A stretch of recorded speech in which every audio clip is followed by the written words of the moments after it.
নমস্কার, আমি মিঠু দে। ঝটপট একটা স্ক্রিনে ভিডিও যাচ্ছে, বন্ধুরা দেখে নাও। ভিডিওটা আমার অগ্নিমিত্রা পাল ম্যাডামকে কিছু বার্তা দেওয়ার জন্য করলাম। মানে আপনার একটা কথা আমার ভালো লাগেনি বা সমর্থন আমি করছি না।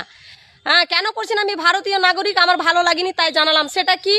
সেটা হচ্ছে আপনি বলেছিলেন ম্যাডাম যে একটা মেয়ে যে কোনো জায়গা যেতে পারে, তবে ইচ্ছা খুশি যা তার মন চায় তেমন পোশাক পরে যেতে পারে। এই জিনিসটা আমি মানতে পারিনি ম্যাডাম। কেননা আপনি একটা জিনিস ভাবুন যে ঢাকা জিনিস যখন থাকে তখন কত রকম মাছি ভনভন করে।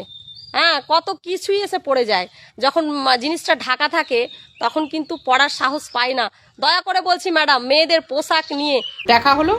এবার আমি বলছি, দিদি ভাই, তুমি যে কথাটা বলেছো একদম ঠিক, যে রাস্তায় বেরোলে যা অশ্লীল পোশাক কিছু কিছু মহিলারা পরে আর সোশ্যাল মিডিয়ায় যা সব পরে, হ্যাঁ, এগুলো একদম দেখা যায় না। একদম ঠিক কথা বলেছে। আর যে আঙ্গুলটা এক প্রকারে তুমি তুললে ওনার উপরে, ঠিক আছে, আমাদের অগ্নিমিত্রা উপমুখ্যমন্ত্রী ম্যাডামকে, তা উনি কি এই কথা একবারও বলেছে যে অশ্লীল পোশাক পরবে, যা খুশি তাই করবে?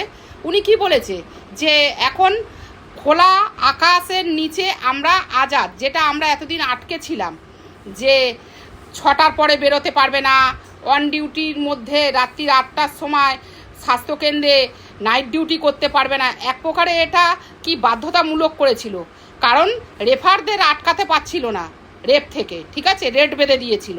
তা সেই হিসাবে সেই জায়গায় দাঁড়িয়ে উনি একটা কথা বলেছিল, এখন তোমরা আজাদ, তোমরা যখন যেখানে খুশি যেতে পারো, যা খেতে ইচ্ছা খেতে পারো, যা পোশাক পরতে ইচ্ছা করে পরতে পারো।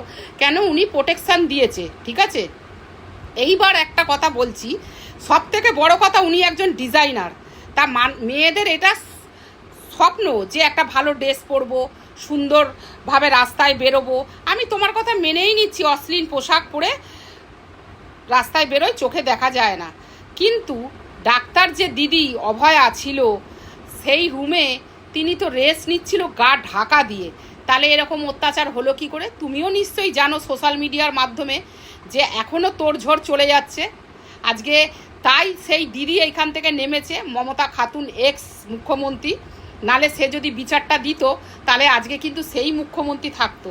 তাহলে এইটা জেনে বুঝে কি করে তুমি আঙ্গুল দিচ্ছ? সোশ্যাল মিডিয়ায় কথা বলবে ঠিকঠাক বলো।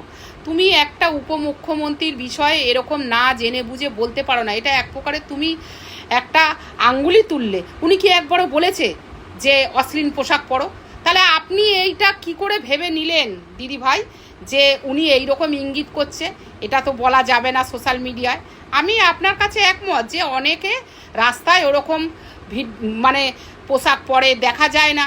তা মানুষের হচ্ছে চোখের দৃষ্টি এইখানে সমস্যা, যেটা আপনার কিছুটা সমস্যা হয়েছে, আপনি ওটা একটু পরিষ্কার করুন, দেখবেন সব ক্লিন হয়ে যাবে। দিদিভাই ভালো থাকবেন, সুস্থ থাকবেন। আগামী দিন যে কথাগুলো বলবেন একটু ঠিকঠাক বুঝে বলবেন। আঙ্গুল তোলার আগে একটু আগে নিজে দেখবেন যে কিভাবে আপনি কথাটা বলছেন।